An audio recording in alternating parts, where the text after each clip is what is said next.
ইতিহাস বিদ্যার্থী tutorial channel থেকে সবাইকে স্বাগত জানাই।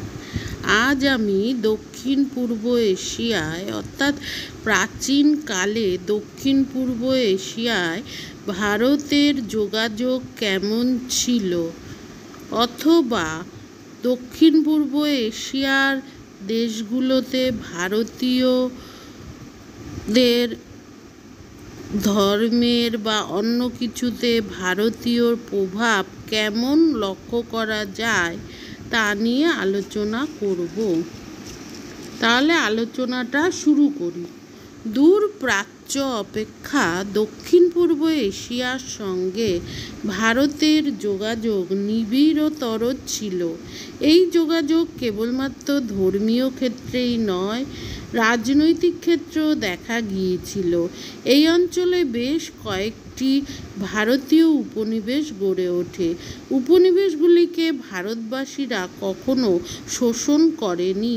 উপনিবেশের সমৃদ্ধি এবং বিকাশ সাধনই ছিল তাদের ব্রত। এই উপনিবেশগুলোর মধ্যে প্রথম হচ্ছে কম্বোজ। কোন যুগে হিন্দুরা কম্বোজ বা বর্তমান কাম্পুচিয়ায় রাজ্য স্থাপন করেছিল ঠিক করে বলা শক্ত। প্রথমে যে হিন্দু রাজ্য প্রতিষ্ঠিত হয় তাকে চীনা ভাষায় ফুনান বা বন রাজ্য বলা হতো। অবশ্য খ্রিস্টীয় দ্বিতীয় শতাব্দীতে কম্বোজে হিন্দু সভ্যতা পরিপূর্ণতা লাভ করে। কম্বোজের রাজাদের মধ্যে কেউ কেউ বৈষ্ণব ও বৌদ্ধ ধর্মের পৃষ্ঠপোষক ছিলেন, অধিকাংশ লোক শৈব ছিল। কম্বোজ রাজ ঈশান বর্মার সভা পণ্ডিত, বিদ্যা বিশেষ, সাংখ্য, ন্যায়, বৈশেষিক ও বৌদ্ধ ধর্মে সুপণ্ডিত ছিলেন। কম্বোজ রাজ্যে যেসব প্রাচীন শাসন পাওয়া গেছে তা থেকে মনে হয় যে সংস্কৃত সাহিত্যের বিভিন্ন শাখায় বিশেষ উন্নতি ঘটেছিল। এদেশে লিপিও ছিল ভারতীয়। রামায়ণের কম্বোজি সংস্করণও আছে। দ্বাদশ শতকের শেষভাগে সপ্তম জয়বর্মনের রাজত্বকালে কম্বোজ সাম্রাজ্যের খ্যাতি চারদিকে ছড়িয়ে পড়ে। তিনি যশোধরপুরে বর্তমান অঙ্কোরথম একটি নতুন রাজধানী স্থাপন করেন। রোম, বাগদাদ প্রভৃতি তৎকালীন বিশ্বের সর্বশ্রেষ্ঠ নগরীর অন্যতম ছিল যশোধরপুর। পল্লবদের শিল্পরীতি অনুসারে এই নগরী নির্মিত হয়েছিল। এর ধ্বংসাবশেষ আজিও দর্শকের মনে গভীর বিস্ময় সঞ্চার করে। এখানকার বেয়ন মন্দির স্থাপত্য শিল্পের উৎকর্ষের জন্য জগৎ বিখ্যাত। এই মন্দিরটি বৌদ্ধ দেবতা অবলোকিতেশ্বরের যশোধরপুরের দক্ষিণে 2 কিলোমিটার দূরে অবস্থিত অঙ্কর ভাট মন্দির অবস্থিত। বিষ্ণুভক্ত রাজা সূর্যবর্মন এটা নির্মাণ করেন। মন্দিরটি আকারে সর্বাপেক্ষা বৃহৎ ও সৌন্দর্য অনুপম। এত বড় মন্দির আর কোনো দেশে নেই। শিব, বিষ্ণু, রাম, কৃষ্ণ, অর্জুনের উপাখ্যান নিয়ে এই মন্দিরের বিখ্যাত চিত্রগুলি অঙ্কিত। মন্দিরটি ঘিরে চারদিকে পাথরের প্রাচীর বেষ্টন করে রয়েছে।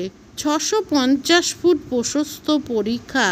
এই পরিখা অতিক্রম করার জন্য যে পাথরের সেতু আছে তার প্রস্থ 36 ফুট। এই মন্দিরের শিখরটি 210 ফুট উচ্চ। অঙ্কর ভাটের বিশালতা, নির্মাণ কৌশল ও কারুকার্য একসঙ্গে এই তিনের সমন্বয় পৃথিবীতে অপর কোনো মন্দিরের ক্ষেত্রে দেখা যায় না। কম্বোডিয়ার বর্তমান দেওয়ানি ও ফৌজদারি আইন মনুস্মৃতির ভিত্তির উপর রচিত। এরপর চম্পা। কম্বোজের প্রতিবেশী ছিল চম্পা রাজ্যটি। এখানকার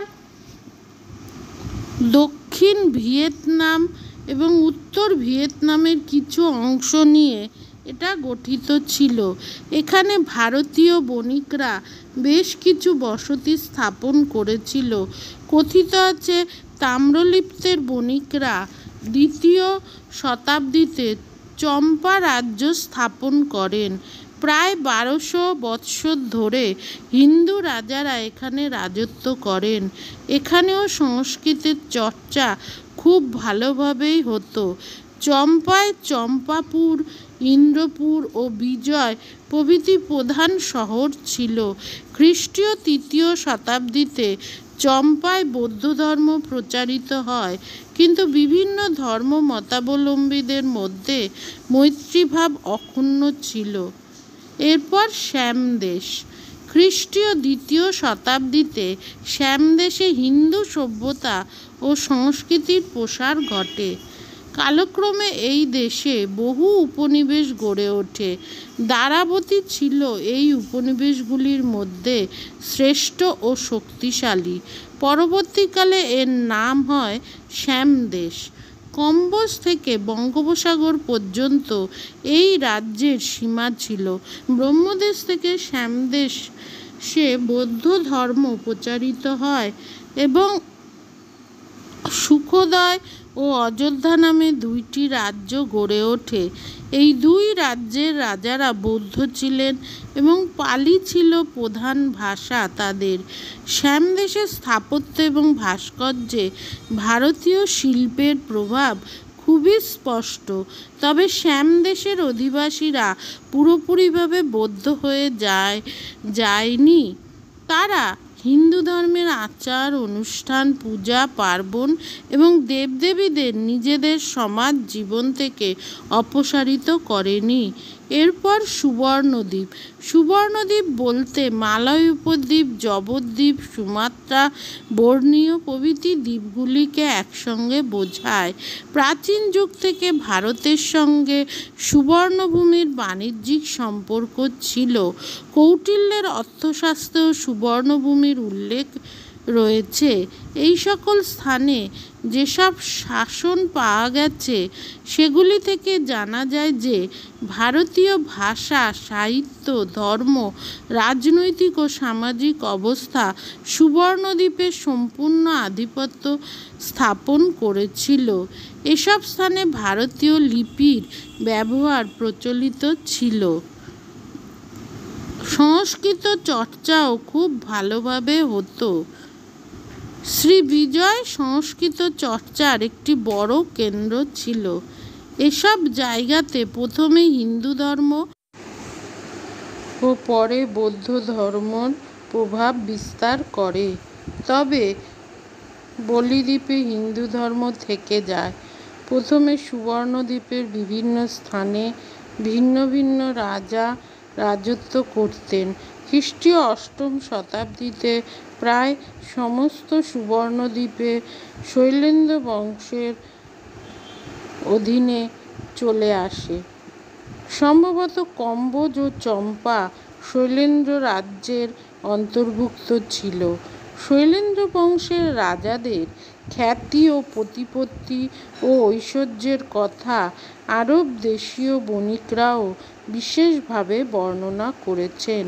শৈলেন্দ্র রাজ্যের মূল শক্তিকেন্দ্র ছিল মালয় উপদ্বীপে। শৈলেন্দ্র রাজ্যের এক শক্তিশালী নৌবাহিনী ছিল।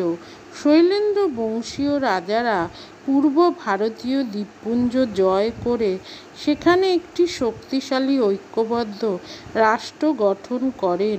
তারা এই অঞ্চলে ভারতীয় ধর্ম ও সংস্কৃতি বিস্তারে বিশেষ সাহায্য করেন। মহাযান বৌদ্ধ ধর্ম এই অঞ্চলে প্রচারিত হয়। শৈলেন্দ্র বংশীয় রাজারা বাংলাদেশের পাল বংশীয় রাজাদের সঙ্গে নিবিড় সম্পর্ক স্থাপন করেছিলেন। কুমার ঘোষ নামে জনৈক বাঙালি বৌদ্ধ ভিক্ষু শৈলেন্দ্র রাজ্যে গিয়ে রাজগুরুর মর্যাদা লাভ করেন। শিল্পকলায় শৈলেন্দ্র বংশের বিশেষ আগ্রহ ছিল। জবদ্বীপে বিশ্ববিখ্যাত বরবুদর স্তূপ এবং কয়েকটি সুন্দর ও বিশাল বৌদ্ধ মন্দির তাদের শিল্পানুরাগের নিদর্শন। কথিত আছে বাংলাদেশ থেকে বিতপাল ও ধীমান জবদ্বীপে গিয়ে এই মন্দির নির্মাণের পরিকল্পনায় সাহায্য করেছিলেন। শিল্পকলার দিক থেকে বিচার করলে বরবুদরের মন্দির জগতের শ্রেষ্ঠ স্থাপত্য কীর্তিগুলোর অন্যতম। দৈর্ঘ্য ও প্রস্থে 400 ফুট পরিধিসম্পন্ন এই মন্দিরটি স্তরে স্তরে উঠে গেছে। প্রতি স্তরে 436টি সজ্জিত বুদ্ধমূর্তি রয়েছে। কেন্দ্রস্থলে অবস্থিত প্রধান স্তূপকে 73টি স্তূপ চক্রাকারে বেষ্টন করে আছে। মন্দির গাত্রে জাতকের কাহিনীগুলো খোদিত আছে। এই মন্দিরের প্রধান বিগ্রহ বৌদ্ধ দেবতা তারা দেবী। এত বড় বৌদ্ধ মন্দির পৃথিবীর আর কোথাও নেই। এটি তৈরি হয়েছিল খ্রিস্টীয় 8ম শতাব্দীর মাঝামাঝি থেকে 9ম শতাব্দীর মাঝামাঝির মধ্যে। সুমাত্রা, জাভা, বোর্নিও প্রভৃতি দেশের সমাজ ব্যবস্থায় চতুর্বর্ণের প্রভাব দেখতে পাওয়া যায়। বলিদ্বীপের জনসাধারণ এখনও হিন্দু বলতে গর্ব অনুভব করে।